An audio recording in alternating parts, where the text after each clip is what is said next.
The galaxy was vast, filled with countless species, each vying for power and control. Among them, the Galactic Union stood as the dominant force, a coalition of advanced civilizations that ruled with an iron fist. They had conquered worlds, crushed rebellions, and expanded their empire without mercy. Their fleets were unmatched, their technology unparalleled, and their arrogance boundless. But there was one story, whispered in the darkest corners of the galaxy, that even the Union feared, a myth about an ancient force, a being of unimaginable power, said to have existed long before the stars themselves. The Union dismissed it as a fairy tale, a story told to scare children. Scholars laughed at the idea, calling it superstition. Military commanders scoffed, confident that no force in the galaxy could challenge their might. But deep in the uncharted regions of space, far beyond the reach of Union sensors, something stirred. It began with a single ship, a scout vessel sent to investigate a strange energy signature on the edge of Union territory. The crew, a mix of seasoned soldiers and curious scientists, approached the coordinates with caution. The energy readings were unlike anything they had ever seen, fluctuating wildly, as if alive. The captain, a grizzled veteran with decades of experience, ordered the ship to proceed slowly. "What do you think it is?" asked the first officer, a young scientist with a keen mind but little field experience. "Could be anything," the captain replied, his eyes fixed on the view screen. "A natural phenomenon, a derelict ship, or maybe just a sensor glitch. But we're not taking any chances." As the ship drew closer, the energy signature grew stronger. The crew's instruments began to malfunction, their screens flickering with static. The scientist adjusted the sensors, trying to get a clearer reading, but the data made no sense. "Captain," the scientist said, his voice trembling, "the readings, they're impossible. This thing, whatever it is, it's emitting energy on a scale we've never seen before." The captain frowned. "Prepare for a full scan. I want to know what we're dealing with." The ship's scanners activated, sending out pulses of energy to map the object. At first, there was nothing, just empty space. Then, slowly, a shape began to emerge on the view screen. It was massive, dwarfing even the largest Union warships. Its surface was covered in intricate patterns, like ancient hieroglyphs, glowing faintly in the darkness. The crew stared in awe. "What is that?" the first officer whispered. The captain shook his head. "I don't know. But it's not natural. Prepare to dock. We're going in." The ship moved closer, its engines humming softly. As they approached, the structure seemed to come alive. The patterns on its surface began to shift, glowing brighter with each passing second. The crew felt a strange sensation, as if the air itself was vibrating. "Captain," the scientist said, his voice barely above a whisper, "I think it's aware of us." Before the captain could respond, a deep, resonant voice echoed through the ship. It spoke in a language no one understood, but the meaning was clear. It was a warning. "Shut it down," the captain shouted. "Cut all systems, now." The crew scrambled to obey, but it was too late. The ship's systems went haywire, alarms blaring as the structure's energy surged. The crew felt a sudden pressure, as if the air was being sucked out of the room. Then, just as quickly as it had started, everything went silent. The ship drifted aimlessly, its systems offline. The crew sat in stunned silence, their minds reeling. The scientist was the first to speak. Did anyone else feel that?" he asked, his voice shaking. The captain nodded slowly. "We need to get out of here. Now." The ship's systems came back online, and the crew worked quickly to plot a course back to Union space. But as they prepared to leave, the scientist noticed something strange. The structure was gone. "Captain," he said, pointing to the view screen. It's gone." The captain stared at the empty space where the structure had been. "What the hell is going on?" The ship returned to Union space, but the crew was never the same. They spoke of visions, of a presence that had touched their minds. Some claimed to have seen the future, while others spoke of ancient memories that weren't their own. The Union dismissed their claims as space madness, but the energy signature remained, growing stronger with each passing day. The myth was no longer just a story. Something had awakened, and it was coming. The Union's High Command convened an emergency meeting in the heart of their capital, a sprawling megacity that glittered like a jewel under the light of a dying star. The reports from the scout ship had caused a ripple of unease among the Union's leaders. The energy signature, the ancient structure, the crew's strange behavior, it all pointed to something far beyond their understanding. But the Union was not a body that tolerated uncertainty. They ruled through strength, and strength demanded action. "This is nonsense," growled one of the senior commanders, a towering figure with a voice like grinding metal. "A ghost story. We've faced worse than this and crushed it. Send a fleet, wipe it out, and be done with it." The scientist who had been on the scout ship stood before the council, his face pale but determined. "With all due respect, Commander, this is no ordinary threat. The structure, it's alive. It spoke to us. And whatever it is, it's far more powerful than anything we've encountered." The council erupted into arguments, some calling for caution, others for immediate action. In the end, the decision was made. A fleet would be sent, not just a few ships, but an entire armada. The Union would show the galaxy that they feared nothing, not even an ancient myth. The Armada, consisting of 50 warships, arrived at the coordinates within days. The energy signature was stronger now, pulsing like a heartbeat. The fleet's commander, a seasoned veteran with a reputation for ruthlessness, ordered a full scan of the area. "Nothing on sensors," reported the tactical officer. "But the energy readings are off the charts. It's like the space itself is alive." The commander frowned. "Keep scanning. I want to know what we're dealing with before we engage." As the fleet moved closer, the energy signature spiked. The crew felt it before they saw it, a deep, resonant hum that vibrated through the hulls of their ships. Then, without warning, the structure reappeared. It was larger than before, its surface covered in glowing symbols that shifted and writhed like living things. "All ships, arm weapons," the commander ordered. "Target that structure and prepare to fire on my mark." The fleet's weapons systems came online, their targeting arrays locking onto the structure. But before the commander could give the order, the structure reacted. A blinding light erupted from its surface, engulfing the entire fleet. The ship's systems went haywire, their screens filled with static as alarms blared across every deck. "What's happening?" the commander shouted, gripping the armrests of his chair. "We've lost control," the tactical officer replied, his voice panicked. "Weapons, engines, life support, everything's offline." The light faded as quickly as it had appeared, leaving the fleet drifting helplessly in the void. The structure was gone again, but in its place stood a single figure, a humanoid shape, cloaked in shadows, with eyes that glowed like dying stars. The figure raised a hand, and the fleet's weapons turned on themselves. One by one, the ships began to explode, their hulls torn apart by their own firepower. The commander's ship was the last to fall, its shields useless against the unseen force.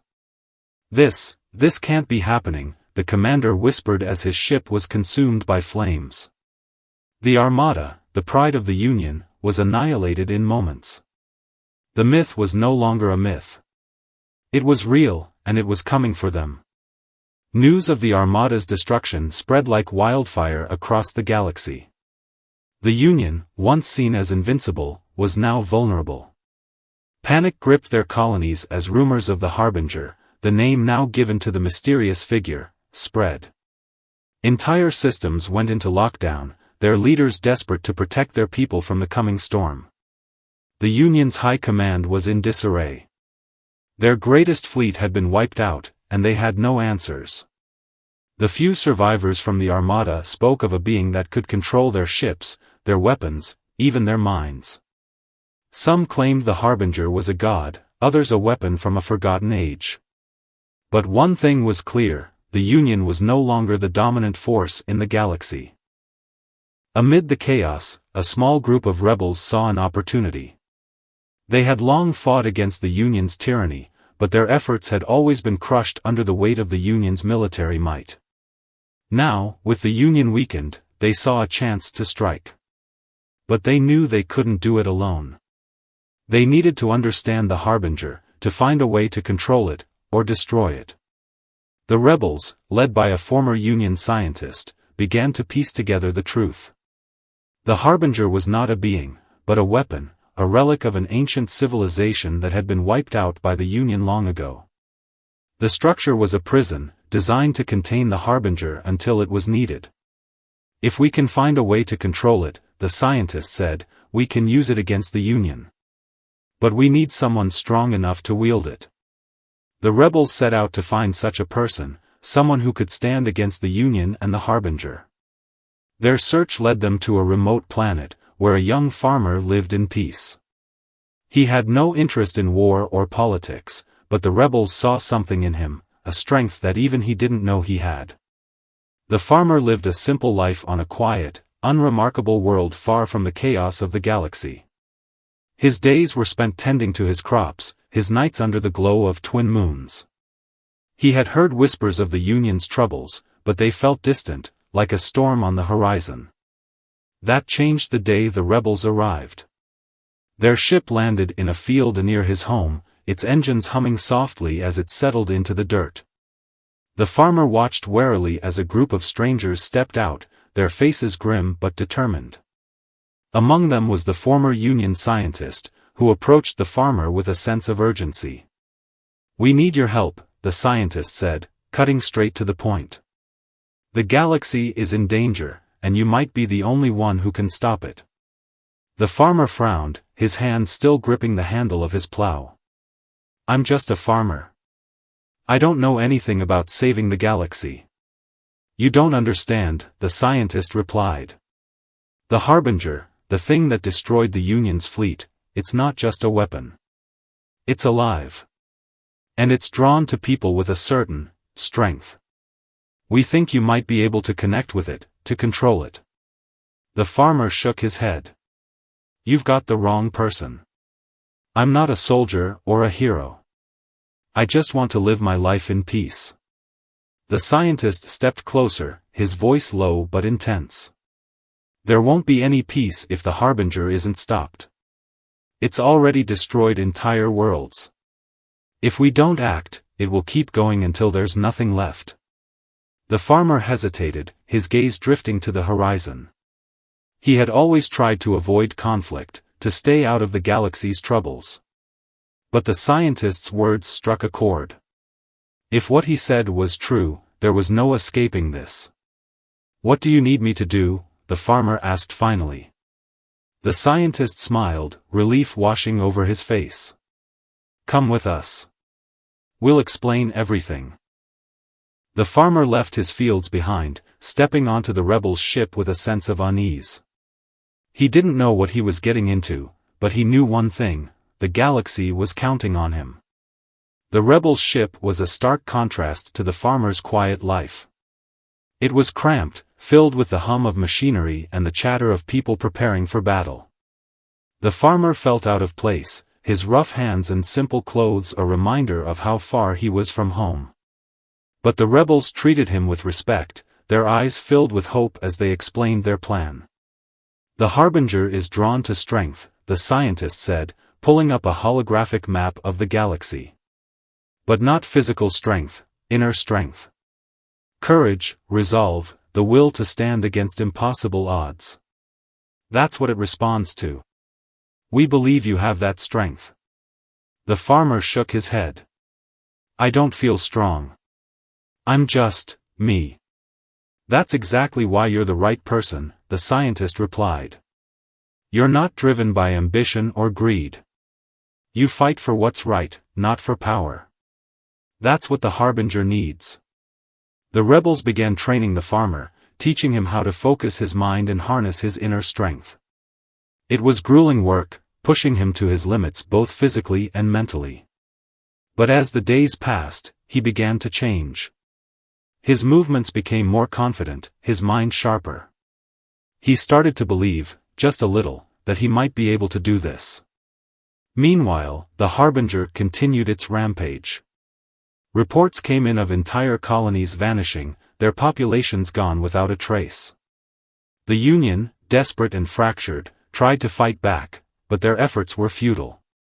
The Harbinger was unstoppable. The rebels knew they were running out of time. They needed to act before the Harbinger reached a populated system. The farmer, now as ready as he would ever be, agreed to face the Harbinger. The rebels' ship approached the coordinates where the Harbinger had last been seen. The energy signature was stronger than ever, pulsing like a heartbeat. The farmer stood at the ship's viewport, staring into the void. "Are you ready?" the scientist asked. The farmer took a deep breath. "I don't know if I'll ever be ready. But I'll do what I can." The ship dropped out of hyperspace, and there it was, the Harbinger, its shadowy form towering over them like a god. The farmer stepped into the airlock, his heart pounding. "Good luck," the scientist said. The farmer nodded, then stepped into the void. The farmer floated in the void, the Harbinger looming before him like a mountain of darkness. Its glowing eyes fixed on him, and he felt its presence in his mind, cold, ancient, and overwhelming. It was testing him, probing his thoughts, searching for weakness. The farmer closed his eyes, focusing on the lessons the rebels had taught him. He thought of his home, his fields, the quiet life he had left behind. He thought of the people he had met, the rebels who had placed their faith in him. And he thought of the galaxy, teetering on the edge of destruction. "I'm not afraid of you," he said, his voice steady despite the fear gnawing at his chest. The Harbinger's presence intensified, pressing against his mind like a weight. Visions flashed before his eyes, worlds burning, civilizations crumbling, the galaxy consumed by darkness. It was showing him the future, a future it intended to bring about. But the farmer stood firm. "You're not unstoppable," he said. "You're just a tool. And tools can be controlled." The Harbinger hesitated, its glowing eyes flickering. For a moment, the farmer felt a connection, a fragile thread linking his mind to the ancient weapon. He reached out, not with his hands, but with his will, trying to take control. The Harbinger resisted, its power surging like a storm. The farmer gritted his teeth, his mind straining under the pressure. He could feel himself slipping, the Harbinger's presence threatening to overwhelm him. But then he remembered the scientist's words, "It's not about strength. It's about resolve." The farmer focused on that resolve, on the belief that he could make a difference. He thought of the people counting on him, of the galaxy he was fighting to save. And slowly, he began to push back. The Harbinger's form flickered, its shadowy body wavering like a mirage. The farmer pressed harder, his will unyielding. The connection between them grew stronger, and for the first time, he felt the Harbinger's true nature, not a mindless weapon, but a being of immense power, bound by ancient programming. "You don't have to destroy," the farmer said. "You can protect. You can save." The Harbinger's glowing eyes dimmed, its form shrinking as the farmer's will took hold. For a moment, it seemed like he had succeeded. But then, with a roar that echoed through the void, the Harbinger lashed out. The Harbinger's power surged, a wave of energy that sent the farmer tumbling through the void. His vision blurred, his mind reeling from the force of the attack. The connection between them snapped, and the Harbinger's form solidified once more, its glowing eyes burning with fury. The farmer struggled to regain his bearings, his body aching from the impact. He knew he couldn't give up, not now, not when the galaxy was counting on him. Summoning every ounce of strength, he reached out again, his mind straining to reconnect with the Harbinger. This time, the Harbinger didn't resist. It was as if it recognized the farmer's determination, his unwavering resolve. The connection flared to life, stronger than before, and the farmer felt the Harbinger's power flowing through him. But it wasn't just power, it was knowledge. Visions flooded his mind, showing him the Harbinger's purpose. It had been created to protect, not to destroy. Its creators, an ancient civilization long gone, had built it as a last resort, a weapon to be used only when all else failed. The Union's arrogance had awakened it, and without guidance, it had become a force of chaos. The farmer understood now. The Harbinger wasn't evil, it was lost. And it was up to him to show it the way. "You don't have to do this," he said, his voice calm but firm. "You can choose to protect, not destroy. You can save the galaxy, not end it." The Harbinger hesitated, its form flickering as it processed his words. The farmer held his breath, his heart pounding in his chest. For a moment, it seemed like the Harbinger would reject him, would return to its path of destruction. But then, slowly, the Harbinger's form began to change. The shadows that cloaked it faded, replaced by a soft, golden light. Its glowing eyes dimmed, and the symbols on its body shifted, forming new patterns, patterns of peace, not war. The farmer felt the connection between them solidify, a bond of trust and understanding. The Harbinger was no longer a weapon, it was a guardian. As the light faded, the Harbinger vanished, leaving the farmer alone in the void. But he knew it wasn't gone. It was out there, watching, waiting, ready to protect the galaxy when the time came. The rebel's ship approached, its airlock opening to retrieve him. The farmer floated inside, his body exhausted but his spirit unbroken. "Did it work?" the scientist asked, his voice filled with hope. The farmer smiled. "It worked. The galaxy was safe, for now."